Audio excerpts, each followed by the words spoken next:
အာ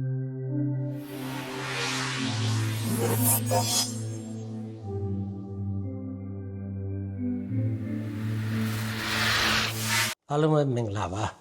နော်အဲ့ဆိုဒီနေ့ကျွန်တော်တို့ဒီကနှုတ်ကပတ်တော်ကိုစင်ကြယ်အောင်မြင်ဖို့ဖြစ်တယ်ပေါ့နော်ဆိုတော့နှုတ်ကပတ်တော်တိုင်းကအရေးကြီးတယ်အရေးမကြီးတဲ့နှုတ်ကပတ်တော်ဆိုတာမရှိဘူးကျမ်းစာမှာဘိန်တို့လို့ပြောတာပေါ့နော်ဆိုတော့ဒီကနေ့လည်းကျွန်တော်တို့ဒီနေ့ကျွန်တော်ခံယူမဲ့စင်ကြယ်စားသုံးမဲ့ဖခင်ရဲ့စကားကိုကျွန်တော်တို့ဟိုပေါ့အရှင်းဆုံးပြောလို့ရှိရင် meditate ပေါ့နော် meditation ဆိုတော့ကျွန်တော်ကျမ်းစာဖတ်တဲ့ reading ကောင်းတယ် study လေ့လာခြင်းကောင်းတယ်ဆိုတော့ကျမ်းစာဖတ်ရင်ကောင်းတယ်ဆိုလို့ရှိရင်ဖတ်ခြင်းမှာပဲရက်ရကောင်းခြင်းအဆင့်မှာပဲရက်မယ်ကျွန်တော်ပြောပြတယ် study ထပ်တိုးမယ်လေ့လာမယ်လေ့လာရင်လည်းကောင်းလားဆိုရင်ကောင်းတယ်လေ့လာမှုအားကောင်းရင်နှစ်ပဲကျဲလာမယ်လေ့လာမှုအားကောင်းရင်တော်တော်လေးခရီးပေါက်လာမယ်ဆိုအမှုတော်ဆောင်ဆိုလို့ရှိရင်လည်းပဲလေ့လာမှုအားကောင်းလေတော်တော်လေးကိုခရီးပေါက်လေဟဲ့လားlocal မှာစာရေး international ပေါ့နော်ဆိုခရီးပေါက်နိုင်တယ်သို့တော့နှုတ်ကပတ်တော်ရဲ့သဘောတဘာဝအရာ reading is study ဒီမှာပဲရက်သွားပြီဟေ့ဆိုလို့ရှိရင်လူရှိမှာပဲကောင်းတဲ့အဆင့်ကိုရောက်မယ်ဖះရှိမှာမင်္ဂလာအဆင့်ကိုရောက်မလာဘူးသူကနာခံမှုအားနည်းရင်လောကနယ်ပယ်မှာဘလောက်ပဲခရီးပေါက်ဖះနဲ့ကိုယ်နဲ့ကြားကဆက်သွယ်မှုယဉ်ကျေးမှုနဲ့နာခံမှု obedience အားနည်းပြီးဟေ့ဆိုလို့ရှိရင်ဖះသခင်နိုင်ငံတော်ထဲမှာမျက်နှာငယ်ရတတ်တယ်။အဲ့ဒါကိုသိဖို့လိုမယ်။အဲ့တော့ဒီနေ့နှုတ်ကပတ်တော်ကိုကျွန်တော်တို့ဘေရီမြို့သားကဲ့သို့ကျွန်တော်တို့ဆင်ခြင်ရအောင်ပေါ့နော်။ဆိုတော့ဘေရီမြို့သားတွေကဓမ္မတော်ဝတ္ထုခန်းကြီး19အငယ်17မှာဘေရီမြို့သားတွေဟာတသက်လုံးတဲ့မြို့သားတွေထက်ထူးမြတ်တယ်တဲ့။မှန်သည်မမှန်သည်ကိုသိခြင်းကကျမ်းစာကိုတဲ့လွန်ကြည်ညိုသောစေနာစိတ်နဲ့နေ့တိုင်းအစဉ်စိတ်ကြည့်တယ်မှန်သည်မမှန်သည်အဲ့တော့အဲ့ဒါအရင်အရေးကြီးတယ်ဘေရီနဲ့တတလောဒီမျိုးကဒီခေတ် standard measure နဲ့တိုင်းမဲ့ဟေးဆိုလို့ရှိရင် GDP ချင်းရှင်ရင်ဘေရီမျိုးကတတလောဒီမျိုးထက် GDP နှိပ်ပြောချင်တာစီးပွားရေးပိုင်းဆိုင်ရာဝင်ငွေပိုင်းဆိုင်ရာအလုပ်ကိုင်ပိုင်းဆိုင်ရာနှိပ်နဲ့မျိုးဖြစ်တယ်တတလောဒီမျိုးကပိုကြီးတယ်စီးပွားရေးပိုကောင်းတယ်အင်အားကြီးတယ်ဆိုတဲ့အခါကျတော့မြို့သားချင်းရှင်လိုက်တဲ့အခါမှာမြို့ချင်းရှင်လိုက်တဲ့အခါမှာအစားအသောက်အသုံးဆောင်ပစ္စည်းအနေထိုင်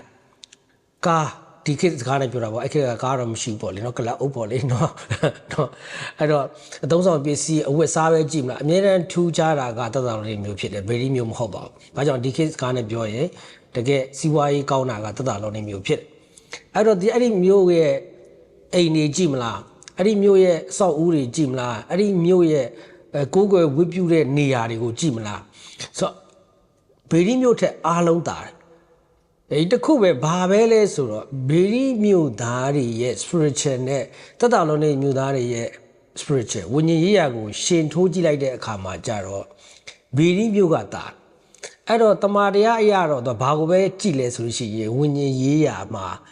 ဘလို့အခြေအနေရှိတယ်ဆိုတော့ချိန်ထိုးတယ်အဲ့တော့ဘေရီမြို့ကဘလို့မကြည့်ဘူးလဲဆိုလို့ရှိရင်ကောင်းမကောင်းကိုမကြည့်ဘူးဒီနေ့တရားဟောချက်ခွန်အားရတယ်အရန်ကောင်းတာပဲဒီနေ့ဆရာကိုထွေးဟောတာလေရေလကောင်းတာဒီနေ့ဆရာကိုရဲ့ဟောတာရေလကောင်းတာကွာဆရာဘိုးကြီးဟောတာဘာတွေဟောမှလည်းမသိဘူးကွာနားမလည်ဘူးကွာဒါဥမာပြောတာပေါ့တချို့ကျတော့ရုပ်ကြည့်ပြီးခွန်အားယူတာအဲ့တော့ရုပ်မြင်တာနဲ့ခွန်အားမရတော့ဆိုတဲ့အခါကျတော့ကောင်းမကောင်း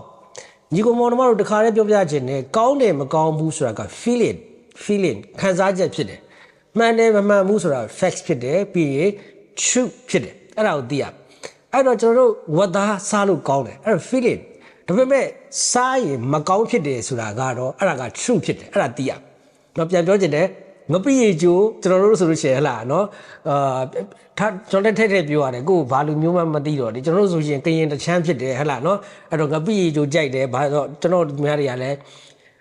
ဆရာကဘာချင်းလဲတဲ့ကျွန်တော်မေးတယ်ဘာလူမျိုးလဲတော့မမေးတော့ဘာချင်းလဲပဲ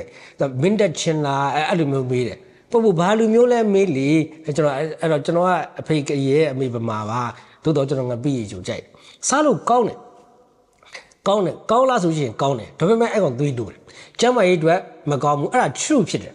အဲ့တော့တရားဟောချက်ကောင်းလားဆိုလို့ရှိရင်နားထောင်လို့ကောင်းမယ်ဒါပေမဲ့အသက်တာမတိုးတက်တာအဲ့ဒါ true ဖြစ်တယ်အဲ့တော့ဒီကနေ့ကျွန်တော်ရဲ့အသက်တာထဲမှာဘေရီမြို့သားတွေက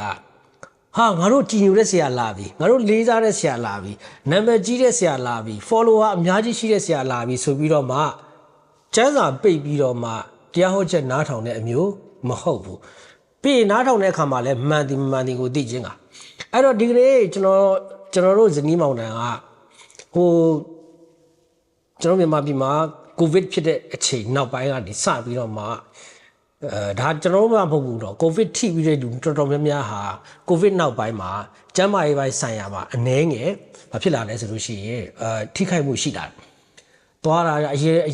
င်ဆိုရှင်တနာရီစကားပြောရင်ဘာမှမဖြစ်ဘူးနောက်ပိုင်းတနာရီစကားပြောလို့ရှိရင်လူဟာနှုံးတယ်လို့ခံစားရတယ်ခီးတွေထွက်တဲ့အခါမှာလည်းတိတာလာတယ်အရင်လုံနေကြအလုပ်တွေဟာဟိုတိတာမတိမတာဖို့ပဲနဲ့တိတာကိုရော့လိုက်အဲ့ဒီနောက်ပိုင်းမှာအစာစားပြီးဟေးဆိုလို့ရှိရင်ဝတ်သားကိုဝတ်သားလို့မမြင်တော့ကြက်သားကိုကြက်သားလို့မမြင်တော့ဥပမာဆိုတော့ကြက်ဥစားမယ်ဟေးဆိုလို့ရှိရင်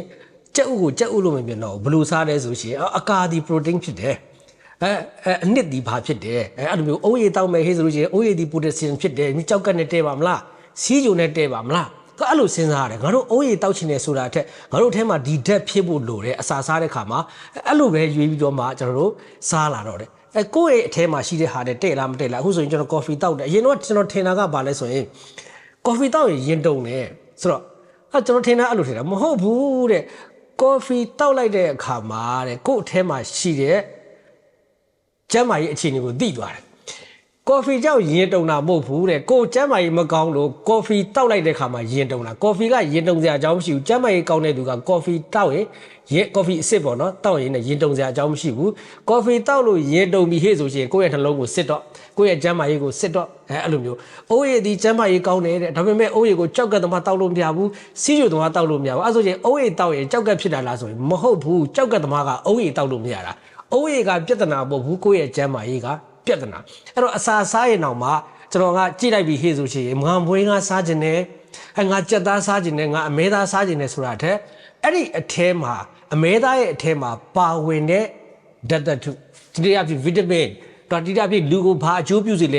ဲလူကိုဘာကောင်းကျိုးပေးတယ်ဘာဆိုးကျိုးပေးတယ်ဆိုတဲ့အနောက်ကတကယ်အာဟာရကိုကျွန်တော်ကြည့်ပြီးတော့မှတဖြည်းဖြည်းနဲ့ကျွန်တော်ဇနီးမောင်နှံကမိသားစုမှာစားတဲ့အလေးထားဖြစ်လာတယ်အဲ့ဒါကကိုဗစ်မဖြစ်ခင်ဒီကအဲ့လိုမျိုးမစားဘူးဝတ်သားကြိုက်လို့စားတယ်ဝတ်သားထဲမှာဘာပါလဲအာဟာရဖြစ်မဖြစ်ကျွန်တော်စိတ်ဝင်စားဘူးငပိရေကြိုက်တယ်စားတယ်ဒါပေမဲ့အခုနောက်ပိုင်းအစားအသောက်ကိုမြင်ရင်အစားအသောက်လို့မမြင်မဲနဲ့အဲ့ဒီအနောက်ထဲမှာပါနေတဲ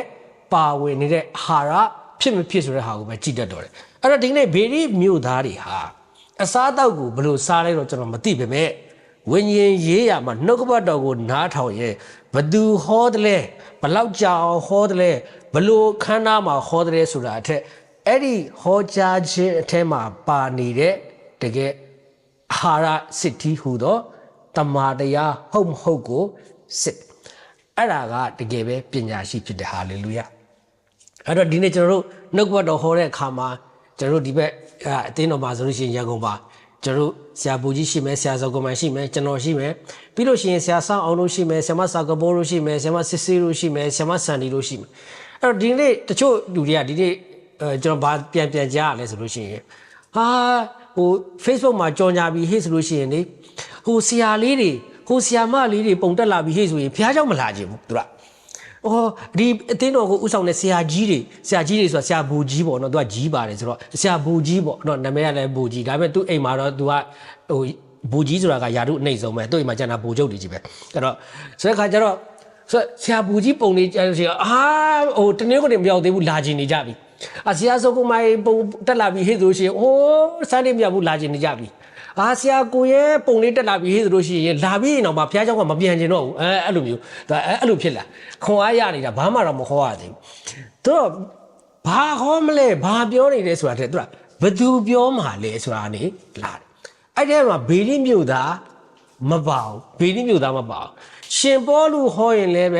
ဲသူတို့ကကျမ်းစာကိုစစ်စစ်ကြည့်ရှုတယ်အရန်ကောင်းတာပဲနော်ဆရာကလေဘိတ်သိပ်ပါတော့လေno အဲ့ဒီစကားတွေအပူစကားတွေရှောက်မပြောဘူးเนาะကျမ်းစာကိုကြည်ပြီးပြောတယ်ဟာလေလုယာကြည်တဲ့အခါမှာလဲလိုက်ထောက်ဖို့မဟုတ်ဘူးမှန်ဒီမမှန်ဒီကိုသိခြင်းကသိကြပြီလူဟာအသက်အရွယ်ကြီးလာရင်ကျမ်းမာရေးပိုင်းဆိုင်ရာတစ်ခုခုကြုံဘူးလို့ရှိရင်ကျွန်တော်တို့ဇနီးမောင်နှံဆိုလို့ရှိရင်အစားတောက်စားရင်တော့မှကိုဘလောက်ပဲကြိုက်အဲ့အထက်မှာပါဝင်တဲ့ အာဟာရတွေဒီကိုယ့်ကိုအကျိုးပြုတယ်အကျိုးမပြုဘူးကိုယ့်အသက်ကိုတိဆောက်ပေးနေလားကိုယ့်အသက်ကိုဖြိုဖျက်နေတာလားဆိုတာအသက်အရွယ်ကြီးလာတဲ့အမျှနော်ပြဿနာကိုကြုံဘူးတဲ့ကျမ်းမာရေးပြဿနာကိုကြုံဘူးတဲ့ကျွန်တော်တို့ကသိတာထုံလေးတူဘေရီမြို့သားတွေကဝิญဉ်ရေးရာမှာသူတို့ဟာပညာရှိတွေဖြစ်တယ်ကိုယ့်အမားတွေကသင်ခန်းစာယူရင်လူတော်ဖြစ်တယ်သူများအမားတွေကိုကြည့်ပြီးတော့မှသင်ခန်းစာယူတတ်ရင်အဲ့ဒါပညာရှိပဲကျွန်တော်တို့တွေဒီသင်ခန်းစာရဖို့အတွက်ကိုယ့်အမားကိုမဆောက်ပြန်ပြောချင်တယ်နော်ကျွန်တော်တို့ဒီသင်ခန်းစာရဖို့အတွက်ကျွန်တော်ကဟိုတစ်ခါကျရင်ဆရာဆန်ပြီးရဲ့တခြင်းတို့အရန်ခွန်အားရတယ်ကိုယ်တိုင်ကြုံမသိတယ်ဒါပေမဲ့ပြင်လို့မရတော့ဘူးယောက်ျားကြီးရတယ်ရထားပြီးအဲ့ယောက်ျားကြီးပြန်အမ်းလို့လည်းမရမိန်းမလည်းရထားပြီးအဲ့မိန်းမလည်းပြန်အမ်းလို့မရအောင်အဲ့တော့မယူခင်စဉ်းစားဟုတ်ပြီနော်အလုံးမလုံးခင်စဉ်းစားကိုယ်တိုင်မှားပြီးမှသင်ခန်းစာရပြင်းတယ်ဒါလူတော်ပဲလူတော်အစ်စ်ပဲဒါပေမဲ့သူများအမားတွေကသင်ခန်းစာယူတာပညာရှိအဲ့ဒါကြောင့်ပွေရဲစိတ်က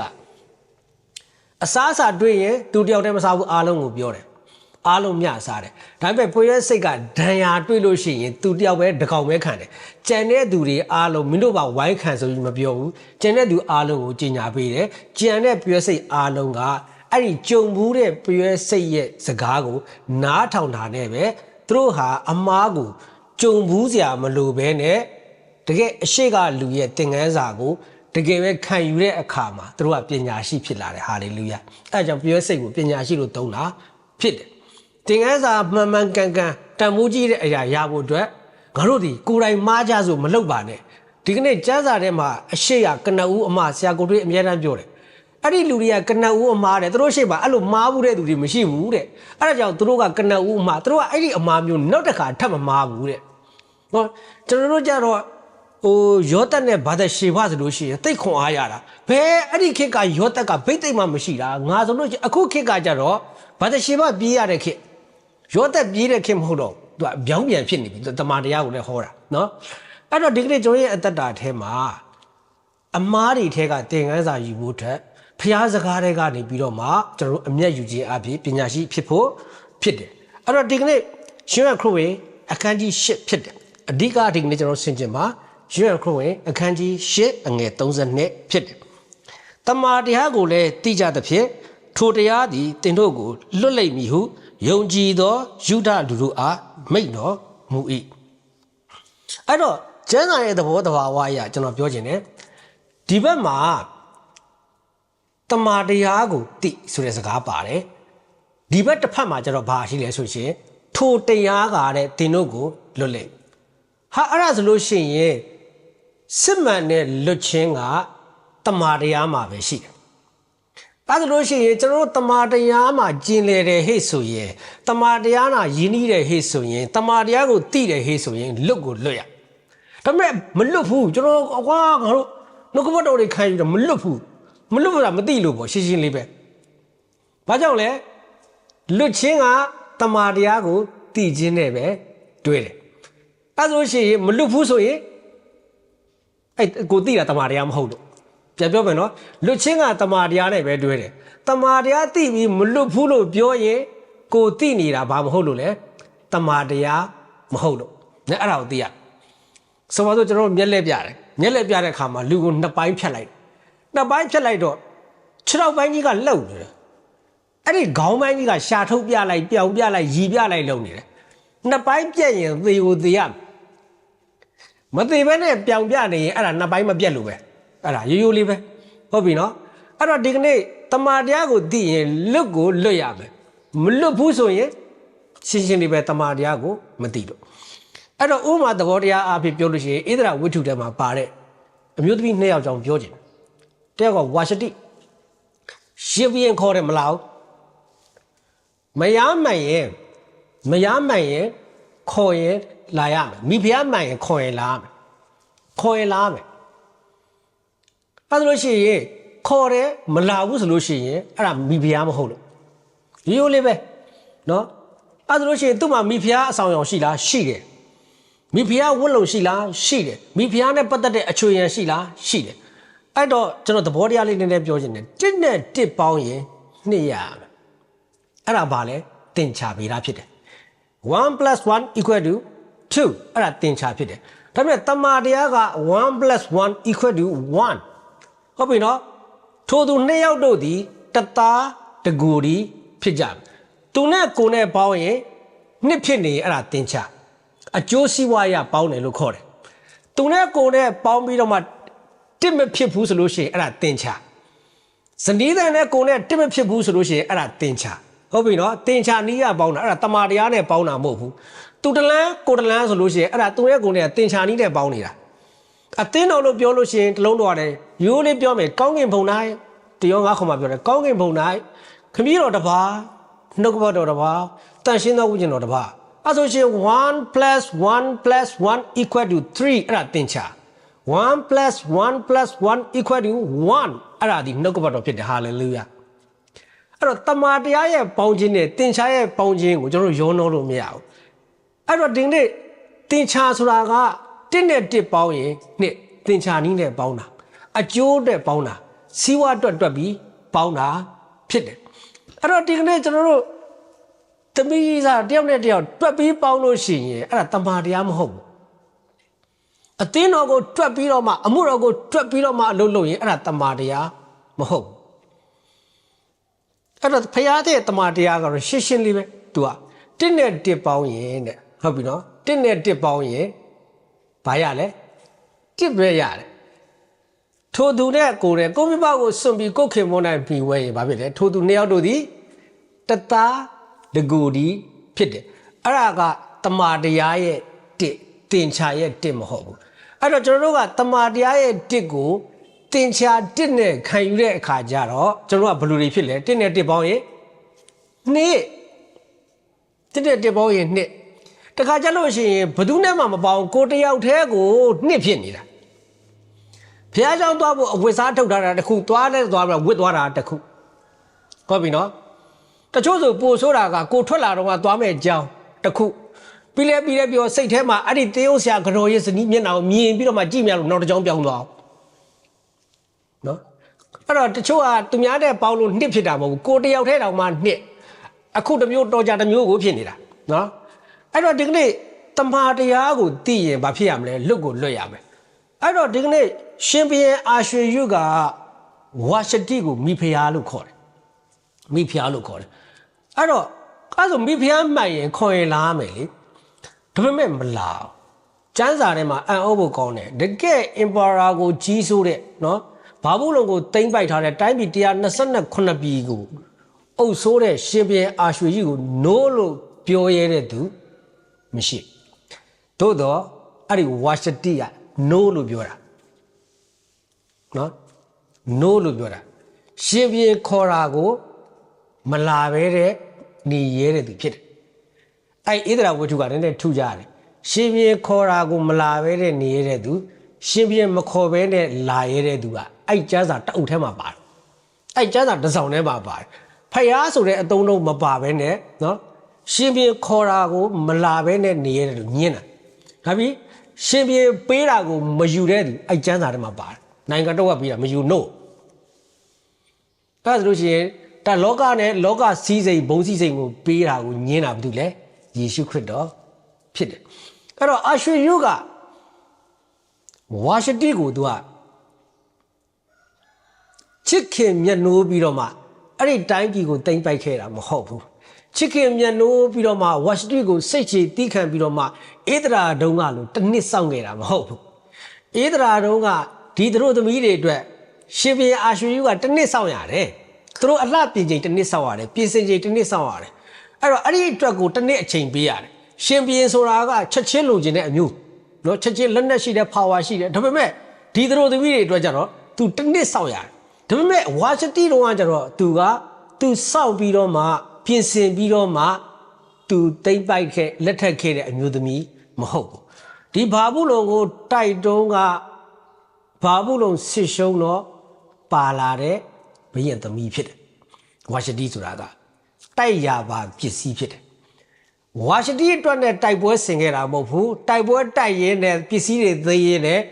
နိုင်သူရစတဲ့နိုင်သူယူစတဲ့ခေတ်မှာဝါရှတိသည်တိုက်ရပါပစ္စည်းဖြစ်တယ်ဝါရှတိအတွက်နဲ့တိုက်ပွဲဆင်ခဲ့တာမဟုတ်ဘူးနော်အာဗြဟံသည်လောဒအတွက်နဲ့တိုက်ပွဲဆင်ခဲ့တာ သခင်ယေရှုသည်တင့်အတွက်နဲ့လောကကိုရောက်ခဲ့တာဟာလေလုယာတိုင်းပြည်ဘုံစည်းစိမ်လောကစည်းစိမ်အကုန်ညင်းတယ်တင့်ကိုပဲလက်ခံတာဖခင်ကဟုတ်ပြီနော်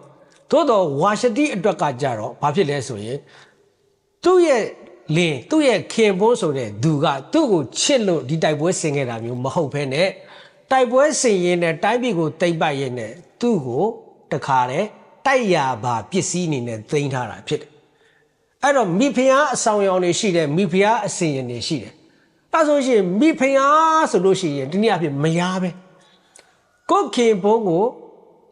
ကိုခင်ဘုန်းအတန်ကိုကြားရင်ခုန်နေရရင်ခုန်နေရရင်ခုန်မနေရပဲနဲ့ရေတုံနေရပြီဟေ့ဆိုရင်အဲ့ဒါလင်မဟုတ်ဘူးအဲ့ဒါဘယင်ဟုတ်ပြီနော်အဲ့တော့ယောက်ျားတွေလည်းလေတနေ့ဇနီးတဲ့အတန်ကြားရင်ခုန်နေရဒါပေမဲ့အခုကဇနီးတဲ့အတန်ကြားရင်တချို့ကရင်တုံနေရကိုယ်ဆမ်ရှိအောင်နော်စင်ရှိအောင်နော်လက်ကုံတော့မယ်နော်ကျောင်းလာကပေးရတော့မယ်နော်အဲ့တော့အရင်တော့ကိုရီမောင်ရီဆိုတဲ့အတန်ကြားရင်ဘာဖြစ်နေလဲရင်ခုန်နေတာလေနောက်တစ်ခေါက်တော့ပြောပါဦးနောက်တစ်ခေါက်တော့ကြားခြင်းသေးတယ်အခုကျတော့ကိုရီလို့ပြောလို့ရှိရင်ငါအိတ်ထရပတ်စံထွက်တော့မယ်မောင်ရီလို့ပြောရင်ငါအဲ့ဒါထွက်တော့မယ်အပြီးနောက်ထပ်လာတယ်ကိုရီမာလာရှန်ကိုစားခြင်းတယ်ကိုရီကျိုးစားခြင်းတယ်ဟိုမရခင်တော့မလေးအတန်လေးကตายရလိုက်တာရလဲရပြီးအဲ့အတန်တွေကမဖြစ်လာလဲရင်တုံလာတယ်ထိုနည်းတူပဲဇနီးတွေကလည်းခင်မိုးတဲ့ရဲ့အတန်ကြားရင်ဘာဖြစ်လဲရင်ခုန်နေရဒါပေမဲ့ရင်ခုန်မနေရပဲရင်တုံနေရပြီဟေ့ဆိုရင်အဲ့ဒါလေမဟုတ်အဲ့တော့ဣတတာဝါရှတိဟာမိဖုရားလို့သူများအရှိမအခေါ်ခံရမိဖုရားအဆောင်ရောင်ရှိတယ်ဝစ်ထားတယ်မိဖုရားရဲ့အဝတ်စားလမ်းလျှောက်တဲ့အခါမှာမိဖုရားတို့ရဲ့အသွင်သဏ္ဍာန်တိုင်းလမ်းလျှောက်ရတယ်ပွဲတော်တီးတဲ့အခါအစားတောက်စားတဲ့အခါမှာမိဖုရားတွေရဲ့ပုံစံတိုင်းသူ့မှာစားရတယ်အဲ့ဆိုလို့ရှိရင် तू ကမိဖုရားလားလို့မေးစရာရှိတယ် no မဟုတ်ခေါ်တယ်မလားဘာကြောင့်လဲ तू ဟာချစ်ချင်းကိုခံရတဲ့သူမဟုတ်ဘူးအာနာနဲ့တိမ့်ပိုက်ခြင်းကိုခံရတဲ့သူဖြစ်တယ်သူ့နိုင်ငံတော်မရှိတော့ဘူးသူ့အဖလည်းမရှိတော့ဘူးသူ့လူမျိုးသည်ရှင်ဘုရင်ရဲ့လူမျိုးဖြစ်သွားပြီသူ့လူမျိုးသည်အာရွှေရဲ့လူမျိုးဖြစ်သွားပြီသူ့နိုင်ငံသည်အာရွှေရဲ့နိုင်ငံဖြစ်သွားပြီအဲ့ဒီကလေးက तू ကတည်ဆုံးခဲ့အဲ့တော့သူ့ကိုမိဖုရားအရာပေးထားရင်လည်းပဲသူများတွေကအယံအားကြဟာမိဖုရားအဆောင်ရောင်ပစ္စည်းတွေတန်ဖိုးကြီးပစ္စည်းတွေနဲ့ဟာမဟုတ်ဘူးသူ့ရဲ့မိဖုရားအဆောင်ရောင်ပစ္စည်းတွေနဲ့တန်ဖိုးကြီးပစ္စည်းတွေဆိုတာသူများတွေအတွက်တော့လိုချင်စရာဂုဏ်ယူစရာဖြစ်ပေမဲ့သူ့အတွက်တော့ရှုံးနိမ့်ခြင်းရဲ့ပြရုပ်ဖြစ်တယ်ရှုံးနိမ့်ခြင်းရဲ့ပြရုပ်ဖြစ်တယ်တခါလေကျွန်တော်ရဲ့အကောင်းဆုံးသောသုံးဆောင်ပစ္စည်းတွေအကောင်းစားနေရာတွေအကောင်းဆုံးသောနေရာတွေဟာအောင်မြင်ခြင်းမဟုတ်ဘဲရှုံးနိမ့်ခြင်းရဲ့ပြရုပ်ဖြစ်နေတယ်ဆိုတာနိုင်ငံနဲ့ချီတဲ့တိုက်ပွဲတွေကိုမကြုံဘူးတဲ့သူတွေကမသိဘူးတာမန်လူတွေကဘယ်သိမလဲဟုတ်ပြီနော်တချို့တွေက Facebook မှာအောက်မှာ comment လေးမှာကိုနဲလေးဟလာစက်ကျင်ဘက်လေးရေးရင်ကိုစိတ်တူနေတာလမ်းမှာကားမောင်းရင်းနဲ့ကိုစိတ်တူနေတာဒါပေမဲ့ကျွန်တော်တို့ပြောလိုက်ရင်နိုင်ငံတော်အကြောင်းဟုတ်ပြီနော်ပြောလိုက်ရင်နိုင်ငံတော်အကြောင်းစကားတွေပြောလိုက်ရင်နိုင်ငံတော်အကြောင်းဒါပေမဲ့တခုခုစိန်စိတ်တူပြီဟုတ်ပြီနော်သွားလိုက်စီလေးအထားမားတာနဲ့စိတ်တူပြီတပုတ်တန်လေးအထားမားတာနဲ့စိတ်တူပြီထမင်းပကံမသိမ်းတာနဲ့စိတ်တူပြီပြောလိုက်ရင်ဘာအကြောင်းနိုင်ငံတော်အကြောင်းပြောလိုက်ရင်ဘာအကြောင်းနိုင်ငံတော်အကြောင်းအဲ့တော့ဒီကနေ့ဝါရှတိဟာမိဖုရားဆိုတဲ့ဂုံပုတ်တော့ရှိတယ်သူများအမြင်မှာလည်းမိဖုရားပဲဒါပေမဲ့ तू ကမိဖုရားလုံနေရတယ် तू ဝစ်တာဒီသူ့ရဲ့ဖြစ်ချင်းတိုင်းဝစ်နေရတာမဟုတ်ဘဲနဲ့သူများရဲ့အကြည့်အောက်မှာရှုံးနိမ့်မှုရဲ့ပြရုပ်အနေနဲ့ဝစ်ရစားတာတောက်တာနေတာထိုင်တာအကုန်လုံးကရှင်ဘုရင်ရဲ့အကြည့်အောက်မှာနန်းတွင်းသူနန်းတွင်းသားတွေရဲ့အကြည့်အောက်မှာပဲနေထိုင်အသက်ရှင်ရတယ် तू ကအကုန်လုံးမြင်မှာမိဖုရားပဲဟုတ်ပြီနော်ဒါပေမဲ့ तू ကမိဖုရားလုံနေရတာဖြစ်နေတာမဟုတ်ကျွန်တော်ဖျားချောင်းသွားတဲ့ခါကျရင်ပြောရရှိတဲ့စကားရှိတယ်။ဘာပဲဖြစ်ဖြစ်ဖျားချောင်းသွားတာနော်။သူများပုံသက်တည်ဖြစ်အောင်ဝတ်နော်။အိမ်မလိုနဲ့အတူပြက်တွေမဝတ်နိုင်ဘူးနော်။သူများကြည့်နေတယ်။ဘုရားသားသမီးဆိုတာသူများအတွက်ပုံသက်တည်ဖြစ်ရမယ်။ဟုတ်ပြီနော်။နေအိမ်မလိုယောက်ျားလည်းပြန်มาတယ်။နေအိမ်မလိုအားကျမလုပ်နဲ့နော်။ဖျားချောင်းသွားတဲ့ခဏတော့ နင်းတေးလီပါဇက်ကလေးကိုဖះသားသမီးဆိုတာပုံသက်သေးဖြစ်ရအဲ့ဒါကြောင့်ဖះเจ้าသွားတဲ့ခဏပါဆိုလို့ရှိရင်ကျွန်တော်အတန်လေးတွေရတယ်ဟိုတူပြီးတော့စကားပြုံးလို့ရှိရင်လမ်းလျှောက်ရင်လည်းညင်သားအိမ်မှာဆိုဂျွန်းထိုးနေတာနော်အိမ်မှာဆိုဂျွန်းပြစ်နေတာကျန်းကြုံမတက်လျှောက်နေတာနော်တခါတည်းမှတ်သားစေချင်တဲ့ဒီကိုမောင်နှမတို့ဖះသားသမီးဆိုတာသူတို့မှာပုံသက်သေးဖြစ်အောင်နေရတာမဟုတ်ဘူးဖះသားသမီးတွေရဲ့နေထိုင်အသက်ရှင်ခြင်းကသူတစ်ပါးအတွက်ပုံသက်သေးဖြစ်တာဖြစ်တယ်ဟာလေလုယာဒါပေမဲ့ကျွန်တော်တို့ကသူများအကြည့်အောက်မှာအသက်ရှင်တာအဲ့ဒါမလွတ်ဘူးသူများတွေကြည့်နေတယ်နော်မကောင်းတဲ့တူတယ်နော်နင်ကအသက်အကျယ်ကြီးတယ်နင်ကလေတူရီလေးနေရလေနင်ဖះเจ้าမှာမကောင်းဘူးလေနေရလေအဲ့လောက်ကြီးဒီတင်းကုန်နေလေနေစိတ်လေးပါလေးထိမ့်ပါအောင်သူများအကြည့်အောက်မှာအသက်ရှင်ရအဲ့ဒါကြောင့်သူများအကြည့်အောက်မှာအသက်ရှင်နေမဲ့အစားငါမိဖုရားအရာကကြတာပဲကောင်းတယ်ငါတည်ဆုံးတာပဲကောင်းတယ်ဣသရာပြောဘူးတယ်ဘာပြောတဲ့ဆိုရင်ရှင်ပြင်းမခေါ်ပဲနဲ့လာရင်တဲ့ရာဇလန်တန်ကိုမကိုင်းရင်အတွင်းတိုင်းကိုဝင်မိရင်တဲ့ အကုန်သိရမခေါ်ပဲနဲ့လာရင်လည်းသိရမယ်ခေါ်ပြီးမလာရင်လည်းသိရမယ်ဝါရှတီကမိဖုရားလုံနေရတာထက်တည်ခြင်းကိုပဲရွေးချယ်ခဲ့တယ်နော်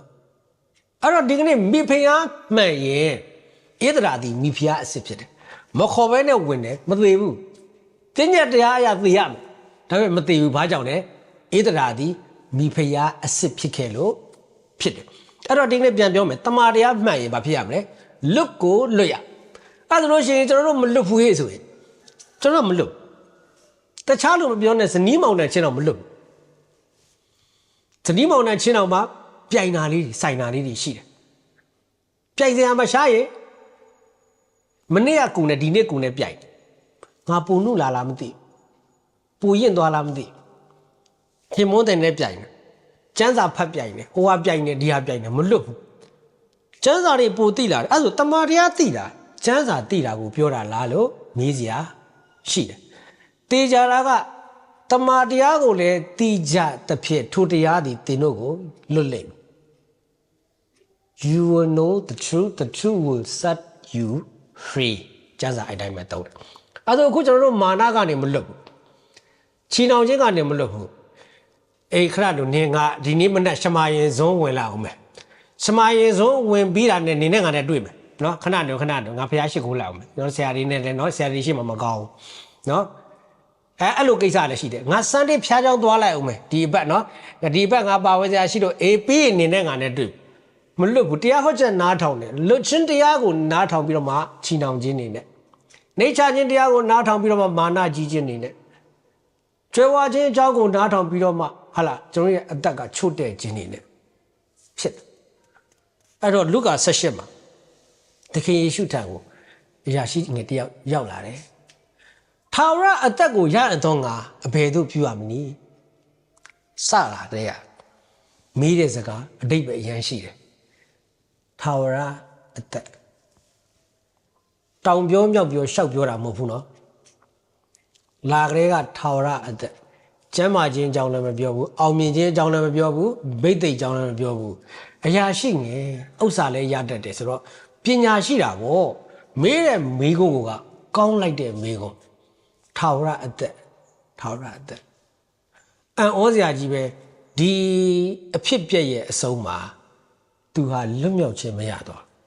တခင်ယေရှုသူ့ကိုပြောတဲ့အချိန်မှာသူဘာပြောလဲဆိုရင်ကျွန်တော်ငယ်စဉ်ကတည်းကတဲ့ပြည့်ညက်ကြီးကျမ်းတိုင်းပါသမျှသောအရာတွေကိုစောက်ရှောက်ခဲ့ပြီ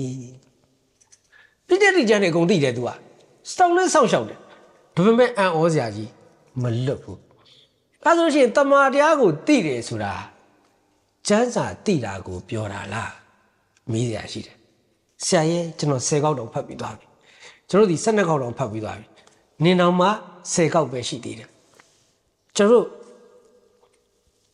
အံ့ဩစရာကောင်းတဲ့ lifestyle တွေကျွန်တော်ယုံကြည်သူတွေလောကမှာရှိတယ်ကျွန်တော်တိုင်းလောကမှာရှိတယ်အစင်ပြေတဲ့သူကအစင်မပြေတဲ့သူကိုခွန်အားပေးတာလေတခြားဥချက်ဝင်မှာတော့မသိဘူး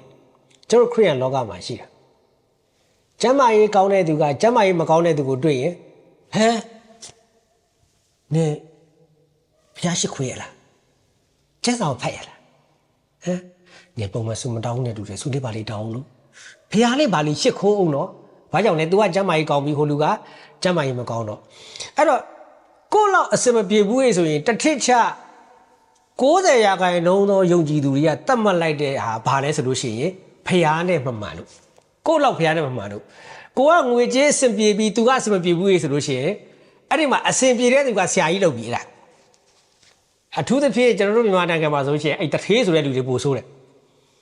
အပေါ်တက်ပြီးအောက်ပြင်ချင်းเจ้าတွေတက်ပြောတာသူတို့ငွေကြေးရတာအကုန်လုံးကိုမဆိုလို့သူတို့ငွေကြေးရတာကပဲဖျားနဲ့မှန်ပြီးရလာတယ်လို့တက်ပြီးပြောတာအဲ့တော့ကျမ်းစာမှာပေတရုယဉ်နစ်တယ်ယောနာလည်းယဉ်နစ်တယ်ပေတရုယဉ်နစ်တာကတခင်ခေါ်တာကိုတွားနစ်တာယောနာယဉ်နစ်တာကဖျားခေါ်တာကိုပြေးလို့နစ်တာဟုတ်ပြီနော်နစ်တာချင်းတူပေမဲ့နစ်ရတဲ့အကြောင်းရင်မတူဘူးတချို့တွေကကိုယ်လောဘကြောင့်ကိုယ့်ရဲ့အပြစ်ကြောင့်ကိုယ့်ရဲ့အတ္တကိုယ့်ရဲ့ဆွဲလန်းမှုဟုတ်လားကိုယ့်ရဲ့လောကီအငြိကြီးကြောင့်ဆင်းရဲတာတချို့တွေကခရစ်တော်ကြောင့်ဆင်းရဲခံတာတချို့ကမတူဘူးပဲဟုတ်ပြီနော်တချို့လဲထောင်ကြတချို့လဲထောင်ကြရှင်ပေါလုလဲထောင်ကြ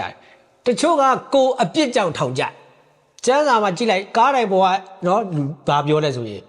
ငါတို့ကကိုယ်အပြစ်ကြောင့်ခံရတယ်အဲ့ဒီလူကဘာအပြစ်မှမရှိပဲခံရတာတေချာတာကဟိုလူလဲခံရတယ်ကိုယ်လဲခံရတယ်ကိုကကိုယ်အပြစ်ကြောင့်သူကြတော့သူတို့ဘာအပြစ်ကြောင့်ခံရတာအဲ့တော့ထွက်နေတဲ့ရလက်ကိုကြည်ပြီးတော့မှဖြစ်ရတဲ့အကြောင်းရင်းကိုသွားပြီးဆုံးဖြတ်ရင်မှားတာပေါ့နေစင်းရတာဖះနဲ့မမှန်လို့နေကျမ်းမာရေးမကောင်းတာဖះနဲ့မမှန်လို့အဲ့လိုရင်မှားတာပေါ့တချို့ကြတော့လွတ်ချင်းခွင့်ကိုတော့မခံယူဘူးတဲ့တာ၍မြတ်သောအခွင့်ကိုရခြင်းအလို့ငါဟာလေလုယာနော်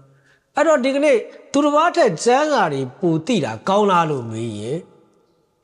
ကောင်းပါတယ်ပဲပြောရဒါပေမဲ့ကျမ်းစာတိတိုင်းလွတ်လားလို့ပြောရင်ဒီကျမ်းစာမှာကိုပဲဘယ်လိုရေးထားလဲဆိုရင်ကျွန်တော်ကိုလွတ်စေတာ Bible မဟုတ်ဘူးနော် True အဲ့လိုရှိရင်အဲ့ဒီ Bible ထဲမှာ True ရှိတယ်ကျွန်တော်ပြောပြီးသားကျက်ဥထဲမှာဘာရှိလဲ protein ရှိတယ်ပြီးလို့ရှိရင်အစီလည်းရှိသေးတယ်နော်ဘယ်ဟာကိုစားရင်ဘာဖြစ်မလဲနော်အုံသီးထဲမှာဘာရှိတယ်အဲ့ဒါကိုမြင်တတ်ဖို့လိုတယ်ကျွန်တော်တို့ကပိုတက်ဆီယမ်ကိုစားရတာမဟုတ်ဘူးဆိုဒီယမ်ကိုစားရတာမဟုတ်ဘူးအုံသီးထဲမှာပိုတက်ဆီယမ်ပါတယ်အုံသီးထဲမှာဆိုဒီယမ်ပါတယ်အဲ့လိုမျိုးထမင်းထဲမှာကာဘိုကျွန်တော်တို့ကကာဘိုဟိုက်ဒရိတ်ကြီးထိုင်စားမယ်လို့ပြောတာမဟုတ်ဘူးထမင်းစားတာဒါပေမဲ့ထမင်းထဲမှာပါလဲကာဘိုဟိုက်ဒရိတ်ပါတယ်အဲ့ဒါကိုသိတတ်ဖို့လိုပဲအဲ့တော့ဒီနေ့ခုနပြောတဲ့ထာဝရအသက်ကိုရအံ့သောငါအဘယ်သို့ပြုရမည်နည်းတဲ့အကြောင်းရင်းမှန်တယ်ဒါပေမဲ့ तू ကသူ့နီးလန်းနဲ့ तू လာအဲ့တော့ကျွန်တော်တို့ဆိုလို့ရှိရင်သူများတွေတရားဟောရင်နားထောင်ကြည့်ကျွန်တော်အတိုင်းဝိုင်းဆိုအမြဲတမ်းကြားရတဲ့စကားကိုရီလည်းပြောတယ်ဘာတွေဟောမှလည်းမသိဘူးကွာပေါ့ရွှွှွနဲ့အသက်အကြောင်းလည်းမပါဘူးကွာပေါ့ရွှွှွနဲ့ထာဝရအကြောင်းလည်းမပါဘူးကွာပြောလိုက်ရင်သင်္ခါရတွေကြီးပဲကျွန်တော်တို့ကစကလုံးတွေကိုပြောတယ်အခုအရာရှိကလည်းပြောတယ်ဗာလဲထာဝရအသက် तू ပောက်ကမပြောဘူးတော့ तू ပြောတာအမှန်ကြီးပြောတာထာဝရအသက်ဒါပေမဲ့အထံတော်ကနေကခုံပြီးပြန်သွားတာမဟုတ်ဘူးနော်စိတ်မသာညီးတွားလျက်ပြန်သွားတယ်စိတ်မသက်မသာနဲ့ပြန်သွားတယ်ခါအဲ့ဆိုရှင် तू ကဘာတမာတရားမသိဘူးလား तू သိနေတာတွေကဘာတွေလဲကျမ်းစာ तू သိတယ်ကျင့်ကြံတိကျမ်းတယ်အကုန်သိအသက်အကြောင်းလဲ तू သိတယ်ထာဝရအကြောင်းလဲ तू သိတယ်ပြဿနာကလွတ်ချင်းမရအဲ့ဆိုကျမ်းစာမှာကဘယ်လိုရေးထားလဲတမာတရားကိုလည်းသိကြတဲ့ဖြင့်ထိုတရားသည်သင်တို့ကိုလွတ်လိမ့်အဲ့ဆိုရင်သိကြတယ် तू မလွတ်ဘူးမလွတ်ရင်တမာတရားမသိဘူးအဲ့တော့ရှင်းရခွင့်ခန်းကြီး14မှာငွေ6လောက်ယေရှုကပြောတယ်ငါသည်လမ်းခီးဖြစ်တယ်ယေရှုကပြောတယ်ကျွန်တော်ငယ်တည်းကရွတ်ရတဲ့ကျမ်းပိုက်ယေရှုကပြောတယ်ငါသည်လမ်းခီးဖြစ်တယ်ကျွန်တော်ကဆုတောင်းတယ်ကိုရောကျွန်တော်လမ်းပြောက်နေတယ်လမ်းပြပါယေရှုကပြောတယ်ငါသည်လမ်းခီးဖြစ်တယ်ဒါပေမဲ့ကျွန်တော်ကဆုတောင်းတယ်ကိုရောကျွန်တော်လမ်းပြောက်နေတယ်လမ်းပြပါဟာငါကလမ်းလေငါကိုတိတယ်ပြောပြီးမင်းကလမ်းပြောက်တယ်ဆိုတော့မင်းကနောက်နေတာလားငါကိုသိရင်လမ်းကိုသိရပဲဟာလေလုယာအဲ့ဆိုရှင်လမ်းမသိဘူးလမ်းပြောက်တယ်ဆိုရင်ငါမသိလို့ဘောရှင်းရှင်းလေးပဲ ngã phi lệ cô đó chấm mà phá lô à mày phá lô à mà tiêu cô lúc trên này phi à xí phi ta ha mấy ngã cô ya vậy phi cô ya đấy lệ tiêu ngã sát chết sân đấy phía cái gì ngã rồi à thao ra tất cô phi rồi mui thu tất đi lệ ta đồ đại bài ta đâu có ya đó tu đi tất cô ya cô đó cho nó có tất cô phi ba không mấy ngã cô ya là ngã cô ya vậy tất ba đấy lệ ngã mà ba đấy tất lệအခုကကျွန်တော်တို့ကတည်းကငါ့ကိုရရင်မင်းရတယ်လေအဲ့တော့ထောင်ရအသက်ရအံ့တော့ကဘာလုပ်ရမလဲတဲ့ယေရှုလာမေးတယ်အဲ့ဆိုတေးကြတယ်မင်းကထောင်ရအသက်ကိုလူကျင်တာငါလူကျင်တာမှမဟုတ်တာမင်းလူကျင်တဲ့ထောင်ရအသက်ကတမန်တရားကပြောနေတယ်အသက်မဟုတ်မင်းပြောနေတဲ့ထောင်ရအသက်ဆိုတာကြီးကမင်းမစွန့်လွတ်နိုင်တဲ့ဟာတွေပါတယ်မတတ်မရှင်းတဲ့ဟာတွေပါလာတယ်အယောနောတွေပါလာမင်းပြောတဲ့ထောင်ရအသက်ကြီးอ่ะသူစီမှာနေတိုင်းတိုးဝါနေတဲ့ဟာတွေပါနေတယ်သူအဆုတ်ရုပ်ခံပြီးတော့မှတခင်တိုးဝါခြင်းနဲ့ရလာတဲ့ထောင်ရအသက်မဟုတ်သူ့ရဲ့ထောင်ရအသက်ကသူ့ပိုင်ပစ္စည်းတွေယောနောထားတဲ့ထောင်ရအသက်ဖြစ်တယ်ထောင်ရအသက်လို့ပဲသုံးတာတခင်ပြောတဲ့အောင်မြင်ခြင်းကတက်တက်ကျွန်တော်ပြောတဲ့အောင်မြင်ခြင်းကအယောနောတွေပါလာတယ်လက်ခုပ်တန်တွေပါလာတယ် Facebook like တွေပါလာတယ် follower တွေပါလာတယ် viewer တွေပါလာတယ်ငွေကြေးတွေပါလာတယ်အချွေရန်တွေပါလာတယ်ကျွန်တော်ပြောတဲ့အောင်မြင်ခြင်းကတခင်ပြောတဲ့အောင်မြင်ခြင်းကတန့်လေးအဲ့တော့ကျမ်းစာတည်တယ်ပြည့်ပြည့်တည်ကျမ်းထဲမှာပါသမျှတည်အကုန်တည်အဲ့ဆိုလွတ်လားဆိုမလွတ်ဘူးတဲ့အံ့ဩစရာကြီးပဲတမာတရားကိုသိရင်လွတ်ကိုလွတ်ရအဲ့တော့ဟာကျွန်တော်ဆိုရင်တယောက်နဲ့တယောက်ကြည့်တဲ့ခါမှာဟာတော့မလုပ်နဲ့နော်ဟိုဆရာကဘယ်ကြောင်းဆင်းထားတာဟဲနှုတ်ခုဖာတက်နေတယ် SOP တက်နေတာငါတို့က SOP တွေမဟုတ်ဘူး SOP လည်းပြီးသွားပြီ SOS လည်းပြီးသွားပြီဟုတ်လားအခုဘာလုပ်နေလဲယောက်ျားနဲ့ရန်ဖြစ်တာတယ်နော်စမတက်ဖြစ်ဘူးတကယ်ဆိုရင်တက်မလို့တချို့ဆရာတွေလည်းဇုံဝင်မသိဖြစ်ဘူးမိမတဲ့ရန်ဖြစ်တော့ဒီနေ့လွတ်ချင်းခွင့်တင်မှာအိမ်မှာရန်ဖြစ်တာတော့မသိဖြစ်ဘူးအဲ့ဆိုကျွန်တော်ရဲ့တည်ခြင်းတွေဟာကျွန်တော်တို့လွတ်ချင်းကိုပေးလား no ယေရှုကငါသည်လမ်းခရီးဖြစ်တယ်တမန်တရားလည်းဖြစ်တယ်အသက်လည်းဖြစ်တယ်ဟာလေလုယာအဲ့ဆိုတမန်တရားဆိုတာတမန်တရားတည်ခြင်းဆိုတာယေရှုကိုတည်ခြင်းဖြစ်တယ်တမန်တရားကိုရတယ်ဆိုတာယေရှုကိုရခြင်းဖြစ်တယ်ကဲဆိုရှင်သိချပြီတမန်တရားကိုတည်ရင်တင်လွတ်တော့ပြီနော်ခုနကကျွန်တော်ပြောပြီးသားတေပေါင်းတစ်ညီမချင်းတစ်အဲ့ဒါတမန်တရားရဲ့ပေါင်းခြင်းတစ်တင်ချာနိယပေါင်းမယ်တေပေါင်းတစ်ညီမချင်းနှစ်အဲ့တော့တစ်နဲ့တစ်နဲ့ပေါင်းလို့နှစ်ဖြစ်နေရင်တင်ချာတစ်နဲ့တစ်နဲ့ပေါင်းလို့တစ်ဖြစ်မှတမာတရားတစ်ပေါင်းတစ်ညီမချင်းသုံးအဲ့ဒါသင်္ချတစ်ပေါင်းတစ်ညီမချင်းတစ်အဲ့ဒါတမာတရား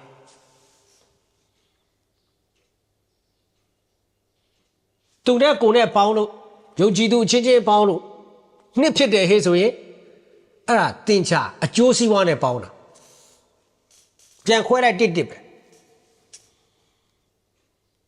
ဒါမဲ့သူနဲ့ကိုယ်နဲ့ပေါင်းတယ်တစ်ကတစ်ပဲဟေ့ဆိုလို့ရှိရင်အဲ့ဒါတမာတရား၌ပေါင်းတာခရစ်တော်၌ပေါင်းတာဖြစ်တယ်ဖယားနဲ့ကိုယ်နဲ့ပေါင်းလို့နှစ်ဖြစ်နေအဲ့ဒါသင်္ချဖယားနဲ့ကိုယ်နဲ့ပေါင်းတဲ့ခါမှာအသစ်ဖြစ်သွားတယ်အဲ့ဒါတမာတရားဟာလေလုယာအခုသူနဲ့ကိုယ်နဲ့ပေါင်းတယ်တစ်မဖြစ်ဘူးအသစ်မဖြစ်ဘူးသူနဲ့ကိုယ်နဲ့ပေါင်းတယ်ယံဖြစ်တယ်နှစ်ဖြစ်တယ်ပြဿနာဖြစ်တယ်အကုန်ပတ်ဖြစ်တယ်အဲ့ဆိုရှင်ကျွန်တော်စဉ်းစားရမှာကကျွန်တော်တို့ဘာနဲ့ခံယူနေတာလဲနှုတ်ကပတ်တော်ကိုတမန်တရားကိုအရှင်းဆုံးပြောလို့ရှိရင်ကြားတတ်သောနာခံယူတတ်သောနှလုံးသားနဲ့ပဲခံယူလို့ရတယ်ကျွန်တော်တခါတော့ကျွန်တော်နိုင်ငံမှာပြဿနာတစ်ခုတက်ကားနဲ့ပတ်သက်တဲ့လောကတကယ်အရန်ကျွမ်းကျင်တဲ့ပုံကိုယ်တွေပဲဒါပေမဲ့ပြဿနာတက်တယ်ဟိုဘက်ကလည်းမှန်တယ်ဒီဘက်ကလည်းမှန်တယ်မဟုတ်ဘူးဟိုဘက်ကမှန်ရင်ဒီဘက်ကမှား အမှန်တစ်ခုဆိုရင်ပြေလည်ရမယ်အမှန်တစ်ခုကပြဿနာတက်တယ်ဟေးဆိုတော့အဲ့ဒါတစ်ခုခုမားလို့ပဲဖြစ်ကားကိစ္စနဲ့တယောက်ကပြောတယ်ခင်ဗျားတို့ဗျာကားကြီးက error 18ချက်ပါတယ်နော်ကျွန်တော်ဆက်နဲ့ဆက်လိုက်တဲ့အခါမှာ error 18ချက်ပါတယ်ဝယ်တဲ့သူကလည်းဟိုကုမ္ပဏီကနေသွားဝယ်ပြီးတော့မှဒီဘက်ကုမ္ပဏီမှာလာစစ်တော့ကားကြီးကအဲ့ဒီခေတ်တည်းကတော်တော်လေးဈေးကြီးတဲ့ကားကြီးစစ်တဲ့အခါကျတော့ error 18ချက်ပါတယ်ဆိုပြီးတော့မှ line ပေါ်မှာတင်ပြီးပြောတဲ့အခါကျတော့ဟိုဘက်ကကုမ္ပဏီကလည်းကျွန်တော်တို့ကဒီကားတစ်စီးနဲ့လည်းမစင်ရဲသွားဘူးတဲ့ဒီကားတစ်စီးနဲ့လည်းကျွန်တော်တို့ကဂုံတိတ်ခါအကြမခံနိုင်ဘူးတဲ့ကျွန်တော်တို့ဘယ်သူကမှအဲ့လိုမျိုးရောင်းတာမျိုးမရှိဘူးငါအဲ့ဆိုရင်တို့ကနေတော့ရှင်းကြမယ်ဆိုဟုတ်ပြီဆိုတော့ကဲဟိုကရောက်လာကဲအဲ့ဆိုစစ်ခါမှာအဲ့ဒီဟိုဘက်ကမှန်တယ်ဆိုတော့ပြောတဲ့လူကစစ်ပြီးတဲ့သူကကဲကျွန်တော်စစ်မယ်ဆိုပြီးတော့သူ့ကားကိုဆက်ထိုးတယ်သူထိုးတဲ့ဆက်ကဂျပန်ဆက်ဒါပေမဲ့အဲ့ဒီကားဘာကားလဲဆိုတော့ယူရိုပကားကိုစစ်တာဂျပန်ဆက်နဲ့ထိုးဖို့လုပ်တော့ဟိုကရောင်းလိုက်တဲ့ကုမ္ပဏီကညီလေးနေအောင်တဲ့ညီလေးစစ်တာမှားနေတယ်တဲ့ကိုတို့ထုတ်တာယူရိုကားတဲ့ကိုလေးစန်တာရောင်းတာယူရိုကားညီလေးစစ်မယ်ဟေးဆိုရင်ယူရိုဆက်နဲ့စစ်ပါ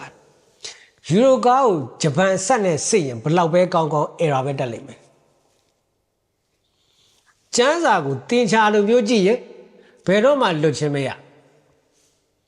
လူတွေကိုတင်ချာလိုပဲပေါင်းလိမ့်မယ်သာသနာပြုရင်တော့တင်ချာလိုသာသနာပြုလိမ့်မယ်အမှုတော်ဆောင်ရင်လည်းတင်ချာလိုမှုတော်ဆောင်လိမ့်မယ်ဇနီးနဲ့ကိုယ်နဲ့တွက်နေပြီအတင်းတော်မှာတွက်နေပြီငါကျတော့ဒီလောက်ပါဝင်ရတယ်သူကျတော့ဒီလောက်ငါတို့ကျတော့ဒီလိုနေရတယ်ဆရာတွေကျတော့အဲ့လိုနေရတယ်ဆရာတွေကျတော့အောက်ကထိုင်နားထောင်တယ်ငါတို့ကျတော့တရားကြီးပဲခေါ်နေရတယ်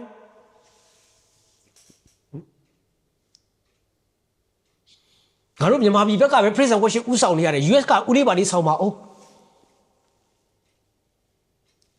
တွက်လာပြီငါတို့အိမ်ကြတော့ရှက်ခေါက်ဆွဲကြည့်ရတယ်ဟိုအိမ်သွားလို့ရှိရင်စမူစာကြီးပဲတပတ်လာလဲအီကြကွေးပဲတွက်လာပြ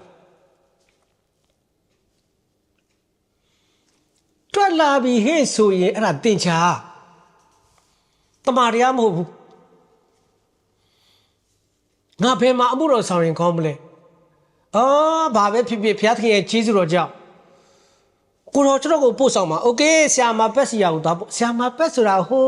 နိုင်ငံခြားလားဟုတ်တယ်သူစီသွားရင်ဗီဇာလျှောက်ရတယ်အဲ့ဆလုံကျော်ကိုကလည်းအိမ်အောင်မရှိသေးပေမဲ့မကြခင်အိမ်အောင်ပြုတော့မှဆိုတော့ဘုရားကလည်းတိတ်မဖော်ပြသေးဘူးတွက်လာပြီအမှုတော်ထဲမှာအကျိုးမြတ်တွက်လာထက်နေသမာတရားမဟုတ်ဟာဒီလောက်ကြီးကြတော့မပြောဘူးလေငါသိခံရမှာလားငါရဲ့မာနတွေဆွတ်လွတ်ရမှာလားမဟုတ်ဘူးမင်းဆွတ်လွတ်ကြမလို့ဘူးတမာတရားကိုမင်းတကယ်သိကျင်လားအဲ့တမာတရားကိုမင်းမလွတ်မြောက်ချင်ရင်တမာတရားကိုမချင်းကတ်တခါလည်းပြောလိုက်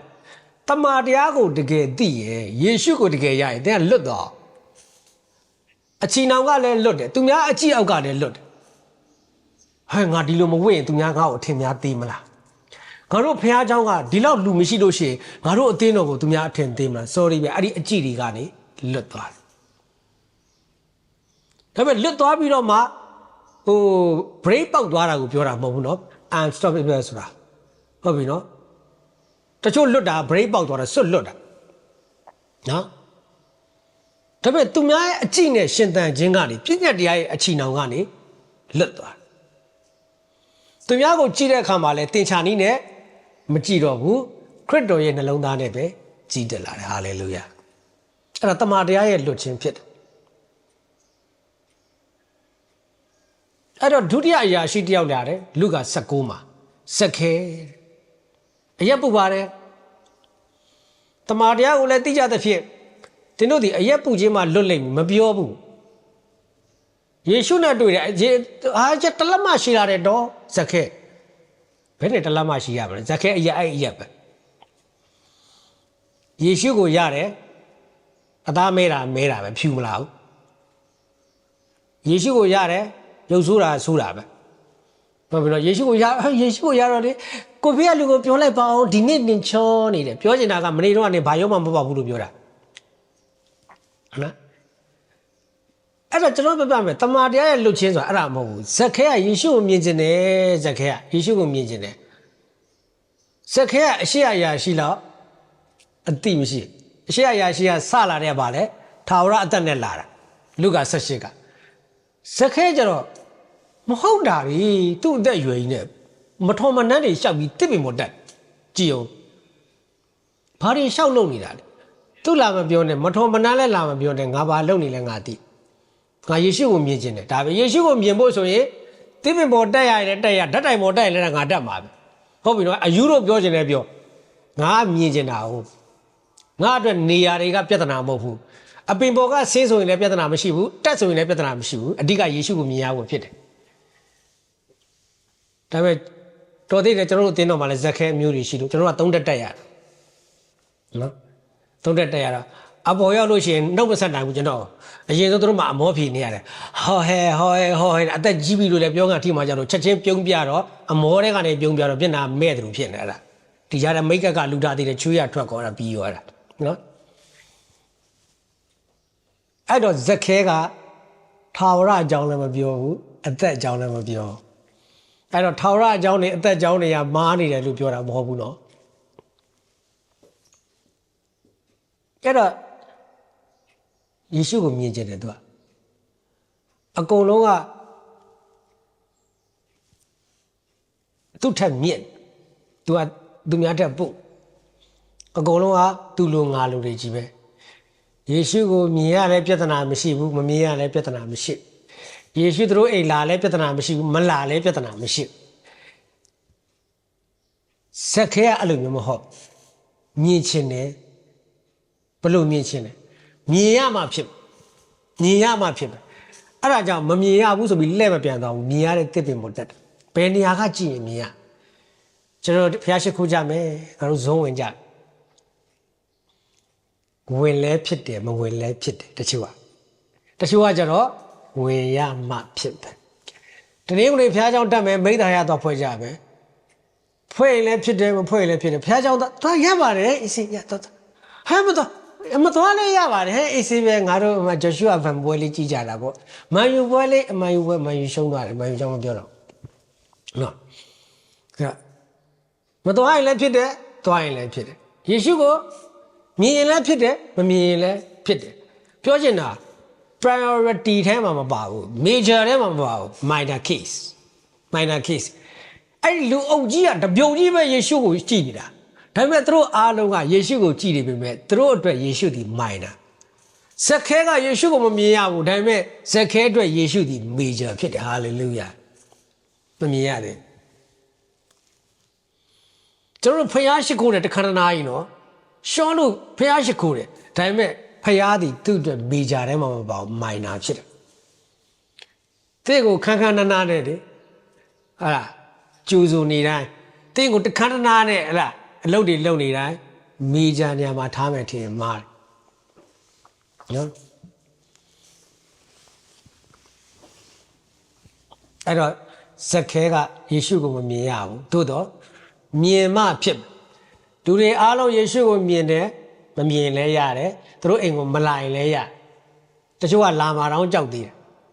ကိုတော့အပြင်မှာပဲစုံမယ်နော်အိမ်ထိတော့လိုက်မလာနဲ့အဲ့ခံစရာမရှိနော်အဲ့တော့ဇက်ခဲကယေရှုကိုမြင်ချင်တယ်တော့ကျွန်တော်အရှိမအဲ့ဒါတခါပြောဘူးတယ်ကြားဘူးတယ်မမြင်ဘူးဒီကနေ့လောကသားတွေဟာတန်ရှင်းခြင်းကြောင့်ကြားဘူးတယ်မမြင်ဘူးဖြောင့်မတ်ခြင်းကြောင့်ကြားဘူးတယ်မမြင်ဘူးယုံကြည်ခြင်းကြောင့်ကြားဘူးတယ်တီးခံခြင်းကြောင့်ကြားဘူးတယ်ခွင့်လွှတ်ခြင်းကြောင့်ကြားဘူးတယ်မမြင်ဘူးတချို့ဆရာတွေဆိုရှင်ဟောတာစင်ပေါ်ကနေဟောတာကြားဘူးတယ်သူမိမမမြင်ဘူးသူပြောတာကြားပဲကြားဘူးတယ်သူစီမတခါမမြင်ဘူးအဲ့တော့ဇက်ခဲပါဖြစ်ချင်လဲကြားယုံနဲ့မကြည်နပ်ဘူးငါကြားတဲ့ယေရှုကြားဘူးတဲ့ယေရှုမြင်မှဖြစ်မယ်ဆိုပြီးတော့မှဒီဘုံကိုတက်တယ်โอเคသခင်ယေရှုကတွေ့တယ်ငါဒီနေ့မင်းအိမ်မှာတဲမယ် okay ဝမ်းသာအားရနဲ့ဆင်းလာယေရှုကလည်းဇက်ခဲဆင်းခဲ့ဇက်ခဲဆင်းခဲ့ကျွန်တော်ကအောင်မြင်မှုစီပဲတက်လန်းခြင်းတယ်အဲ့ကနေဆင်းဖို့ဆိုလို့ရှိရင်မရောက်ရင်တော်သေးတယ်ရောက်ပြီးရင်မဆင်းကျင်တော့ရောက်ပြီးရင်မဆင်းကျင်တော့ကျွန်တော်ဟိုတနေ့ကအဲ့ဒီအားလေးကျွန်တော်လည်းတင်လိုက်သေးတယ်ဒီကနေ့ယုံကြည်သူအမှုတော်ဆောင်တယောက်ကိုဧဝံဂေလိမဟောစေခြင်းဒုက္ခတောင်မပေးနဲ့နေရာယာရုသာပေးထားလိုက်နော်ငြိမ်တော့အဲ့ဒါပြီးတော့ဧဝံဂေလိဟောတဲ့လူတော့ဘာဖြစ်တယ်ညာဖြစ်တယ်လောက်တော့မှာနော်တချို့လူတွေကငွေမရှိတော့ဆင်းရဲတယ်ငွေရှိတော့လဲအဲ့ဒီဟာတွေဆုံးရှုံးသွားပါကိုပူပန်ခြင်းနဲ့ထပ်ဆင်းရဲတယ်နှစ်ခါရှုံးတာမအောင်မြင်ခင်တော့ဆင်းရဲတယ်အောင်မြင်သွားတယ်ကိုကျေဝသွားတယ်ပြီးအဲ့ဒါတွေအတွက်ပူပန်ခြင်းနဲ့စိုးရိမ်ခြင်းနဲ့ထပ်ပြီးဆင်းရဲတယ်အဲ့လိုဇက်ခဲကအဲ့အမြင့်နေရာတွေကသူ့အတွက်ပြဿနာမဟုတ်ယေရှုကိုမြင်ခြင်းမမြင်ခြင်းကသူ့အတွက်ပြဿနာတကယ်ယေရှုအတွက်ကောင်းကင်ဘုံရှင်ဘုရင်ပလင်ကပြဿနာမဟုတ်ဘူးတင့်ကိုရခြင်းမရခြင်းကသာသူ့ရဲ့ပြဿနာဖြစ်တယ်ကောင်းကင်မြေကြီးစัจ java မှာဖခင်ရဲ့တကယ်ကိစ္စကြီးလို့ပြောရင်သင်နဲ့ကျွန်တော်ပဲရှိတယ်ကောင်းကင်အတွက်လည်းယေရှုဘာပြဿနာမှမရှိဘူးမြေကြီးအတွက်လည်းပြဿနာမရှိဘူးစัจ java နဲ့လည်းပြဿနာမရှိဘူးသူ့ထဲမှာအလုံးလုံးနေတာသင်အတွက်ပဲဖြစ်တယ်အဲ့တော့ဇက်ခဲတစ်ပမောတက်ခြင်းတိမ်ဝါဆင်းခြင်းအဲ့ဒါတွေကပြဿနာမရှိဘူးယေရှုကိုမြင်ရမယ်ဆိုရင်တစ်ပမောတက်မယ်ယေရှုကိုရမယ်ဆိုရင်တစ်ပမောဆင်းမယ်ဒါပဲယေရှုကိုပဲပဟိုပြုအဲ့တော့ယေရှုရောက်လာဇက်ခဲစီယေရှုရောက်လာအဲ့ထဲမှာအယံကိုဟလာလှပခမ်းနားတဲ့စကလုံးတွေမရှိဘူးဒါပေမဲ့လှပခမ်းနားတဲ့အဖြစ်ပြက်ရှိတယ်လူက18မှာတော့အယံလှပခမ်းနားတဲ့စကလုံးနဲ့စတယ်ဒါပေမဲ့အဆုံးသက်ကခမ်းနားခြင်းနဲ့အဆုံးသက်တာမဟုတ်ဘူးဝမ်းနဲ့ကြေကွဲခြင်းနဲ့အဆုံးသက်တာဖြစ်တယ်ဒါပေမဲ့လူက19ကျတော့လှပခမ်းနားတဲ့စကလုံးတွေမရှိဘူးဒါပေမဲ့တကယ်ခမ်းနားတဲ့အဖြစ်ပြက်ကရှိသွားဇက်ခဲအရက်ရှိနေတာလည်းမဟုတ်ပါဘူးသူသခင်ကိုမြင်ချင်တာသခင်ကိုရချင်တာသူကသခင်ရောက်လာတော့ဝမ်းသာသခင်ရောက်လာတော့ဝမ်းသာအဲ့တော့သူ့ထဲမှာဘာရလဲဆိုသခင်ကမင်းငါ့ကိုရရင်မင်းဒီလိုလုပ်ရမယ်နော်မပြောဒါပေမဲ့သခင်ကိုရသွားတော့အဲ့ဒီအသက်ရှင်ခြင်းတွေထွက်လာတယ်ဟာလေလုယာမင်းကားကိုရောက်ရရင်တန်တန်ရှင်းရှင်းနေရမယ်နော်မပြောဘူး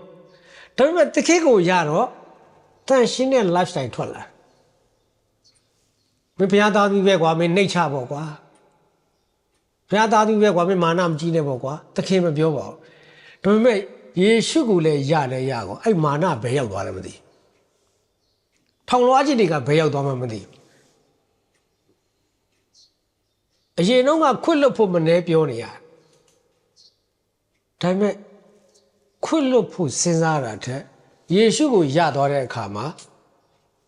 ချီနှောင်ခြင်းတွေမရှိတော့ဟာလေလုယာကဲဆိုရှင်တမန်တရားကိုသိတယ်ဆိုတာဘာလဲပြီးစရာရှိသွားပြီမှာပြန်စခြင်းနဲ့ရှေ့ဟာ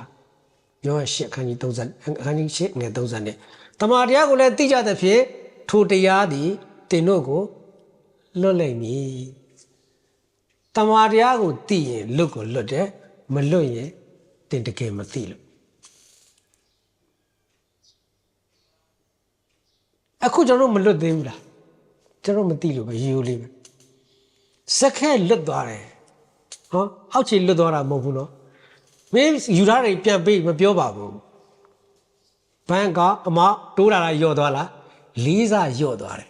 ဘာကြောင့်လဲသူ့ထဲမှာသခင်ကတိုးပွားလာတယ်ဟာလေလုယာကျွန်တော်တို့ကစိတ်တူတတ်တော့စိတ်ရှည်ခြင်းကိုတောင်းတယ်ဆုတောင်းချက်အရန်ကောင်းတယ်ဒါပေမဲ့အဲ့စကားဖះနာမညောင်းအဲ့ဒီဆုတောင်းချက်ဖះနှစ်သက်တယ်နော်ဒါပေမဲ့ဖះနာမညောင်းတ တင်းကိုဖះကစိတ်ရှည်ခြင်းမပေးဘူးသူ့ကိုယ်သူပဲပေးတယ်ကျွန်တော်တို့ကလေကျွန်တော်အမြင်မှာကို error ဖြစ်နေတဲ့ဟာရှိတဲ့ဟာလေးကိုပြင်ကျင်တယ်ငါကလေတခြားတော့မဟုတ်ဘူးအဲ့ဒီစိတ်လေးတူတတ်တာအဲ့ဒါလေးပြင်လိုက်ရင်အရန်ကောင်းသားပါကိုအဲ့ဒါလေးပြင်လိုက်ရင်အကုန်မပြင်ကျင်ဘူးအဲ့ဒါလေးပဲပြင်ကျင်တာ तू ကဆရာပူကြီးကလေတရားဟောရလေအရန်ကောင်းတာငိမ့်မနေတာကလွယ်လို့အဲ့ဒါလေးပြင်လိုက်ရင်အရန်ကောင်းသားလက်ညှိုးဟိုထိုးဒီထိုးလျှောက်ထိုးတာအဲ့ဒါလေးပြင်လိုက်နည်းနည်းလေးပြင်လိုက်ကျွန်တော်ကခုနည်းနည်းဒီနည်းနည်းပဲပြင်ကျင်တာဖယားကရှောက်မပြင်ဘူးငါသားတဲ့နှလုံးငါ့ကိုပေးလို့ကျွန်မနှလုံးသားအကုန်လုံးကိုတော့ကိုပေးအပ်တယ်မသိလို့ရှင်မအရန်ပူစော်တာကိုနှလုံးသားသုံးစားမရလို့ဖယားတောင်းတာနော်တင်းကိုတဲ့နှလုံးသားအစ်စ်ကိုငါပေးမယ်ဟာလေလုယာကျောင်းနှလုံးသားအသားငါပြည့်ညက်ကိုထိုးသွင်းထားပြီးသားငါနှလုံးသားဘေးကိုပေးမယ်ဖယားကအဲ့တော့ကျွန်တော်ပြောပြီးသားဖယားနဲ့တင်နဲ့ပေါင်းရင်အစ်စ်ဖြစ်တယ်ပြီးတစ်ဖြစ်တယ်လို့ပြောတာဖယားတက်ကိုတက်ဆိုလို့ရှိရင်အဲ့ဒါတင်ရှာနီးနဲ့ပေါင်းတာအရင်တော့ကဖယားတက်လူတက်ကောင်းကင်ဘုံမှာရှိတော်မူသောကျွန်တော်တို့၏အဖကောင်းကင်ဘုံမှာရှိတဲ့အဖလူကမြေကြီးဖယားကကောင်းကင်အဲ့ဒီဖယားနဲ့လူနဲ့အတစ်တဲ့ဒီအောက်ကတစ်နဲ့ပေါင်းရင်တစ်မဖြစ်ဘူးနှစ်ပဲဖြစ်တယ်အတစ်လည်းမဖြစ်ဘူးဒါပေမဲ့အခုသူနဲ့ကိုနဲ့ပေါင်းရင်အတစ်ဖြစ်တယ်ဆိုတာကတမန်တရားကောင်းကင်ကိုစွန့်တဲ့ဖယားလူစားတိခံတဲ့ဖယား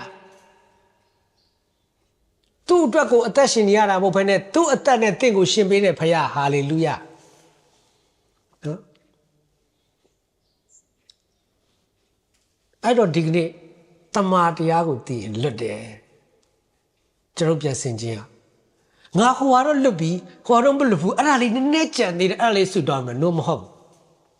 ဘုရားကတင့်ကိုအသက်ဖြစ်စေတယ်သူများအကြည့်ထဲမှာလည်းတင့်ကိုရှင်းတမ်းမနေစုံပေးရင်တော့ကျွန်တော်တို့ကလေ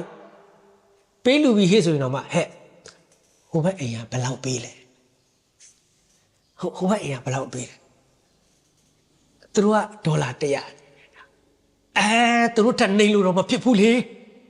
ဘယ်လောက်ပေးမလဲအမေ100နဲ့တစ်ချက်ပေးလိုက်ပေါ့ပေးတာတော့ပြိုင်ပြီးပေးတယ်နော်ဆိုတော့ဒီကနေ့ယေရှုကငါသည်လမ်းခီးဖြစ်တယ်တမန်တရားလည်းဖြစ်တယ်အသက်လည်းဖြစ်တယ်အဲ့တော့ကျွန်တော်တို့ကယေရှုစီကလမ်းတွေပြဖို့တောင်းတယ်ဟုတ်ပြီနော်အလင်းပေးဖို့တောင်းတယ်အသက်ပေးဖို့တောင်းတယ်ငါ့ကိုတောင်းပါပြောချင်တာမင်းငါ့ကိုရရဲ့အဲ့ဒါရတယ်ကိုတော့ကျမကိုချီနှောင်ခြင်းကနေလွတ်စေပါဘုမင်းစီမှာချီနှောင်ခြင်းတဲ့ဆိုတဲ့ပြဿနာရှိတယ်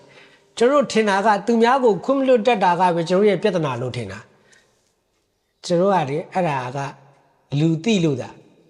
လူမသိတဲ့ပြဿနာတွေအများကြီးရှိတယ်ဘုရားတင့်ကိုတစ်ချက်ကလေးမပြင်ပေးဘူးအသစ်ဖြစ်စေတဲ့ဘုရားဖြစ်တဲ့ဟာလေလုယာအဲ့တော့ညီကောင်မောင်နှမတို့တမန်တရားမှန်ရင်လွတ်ကိုလွတ်ရမယ်မလွတ်သေးတာကျွန်တော်ရဲ့အတ္တတာမှာတမန်တရားဒီဟူသောယေရှုခရစ်တော်ကိုမရရှိသေးလို့ဖြစ်တယ်ကြည်တည်ခြင်းရတာနဲ့လွတ်ခြင်းရတာမဆိုင်ဘူးညီကောင်မောင်နှမတို့လွတ်ခြင်းခွင့်ရခြင်းဆိုတော့တနည်းအားဖြင့်လောကကိုအောင်ခြင်းနဲ့ဟုတ်တယ်အဲ့တော့ဒီနေ့ကျွန်တော်ရောက်စီတိုင်းရဲ့အတ္တတာထဲမှာ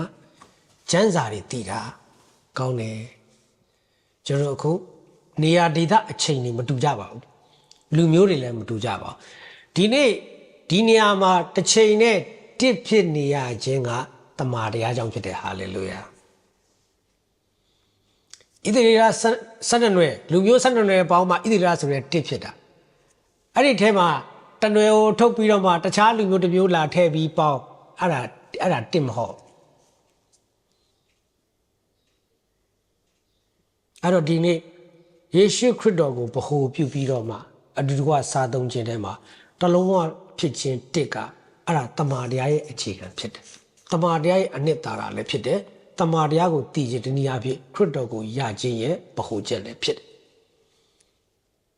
အဲ့ဒါကကျွန်တော်ရဲ့ lifestyle ဖြစ်တဲ့ညီကောင်မောင်နှမတို့နေ့ရက်တိုင်းမှာပြန်ဆန်းစစ်ဖို့ဖြစ်တယ်ကိုမိသားစုနဲ့ကိုနဲ့တစ်ဖြစ်ရလားအသင်းတော်မှာကောသူကိုနဲ့ကတစ်ဖြစ်ရလားဟာဒါသူကိစ္စလေအဲ့ဒါနင့်ကိစ္စလေငါကိစ္စမဟုတ်တာဆိုရင်တေးကြတယ်တဲ့အသင်းတော်မှာဖះရှိခိုးတာတော့တင်ချာနီးနဲ့ရှိခိုးနေတာတမာတရားနဲ့ရှိခိုးနေတာမဟုတ်ဘူး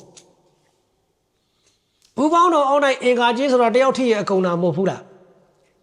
ဖြစ်တာနဲတောင်နဲသေးတယ်ဆိုတာကအဲ့ဒါတင်ချာလေအဲ့ဒါအဲ့တော့ဒီနေ့ကြီးကမောင်နှမတို့ကျွန်တော်တို့မှလူနေတာနှိတ်ချခြင်းမဟုတ်ဘူးတမာတရားဖြစ်တယ်ကျွန်တော်တို့မှလူနေတာတန်ရှင်းခြင်းမဟုတ်ဘူးတမာတရားဖြစ်တယ်ကျွန်တော်တို့မှလူနေတာခွင့်လွှတ်ခြင်းမဟုတ်ဘူးတမာတရားဖြစ်တယ်ဟာလေလုယာ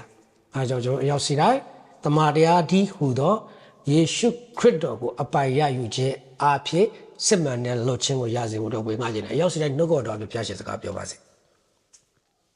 အာမင်အာမင်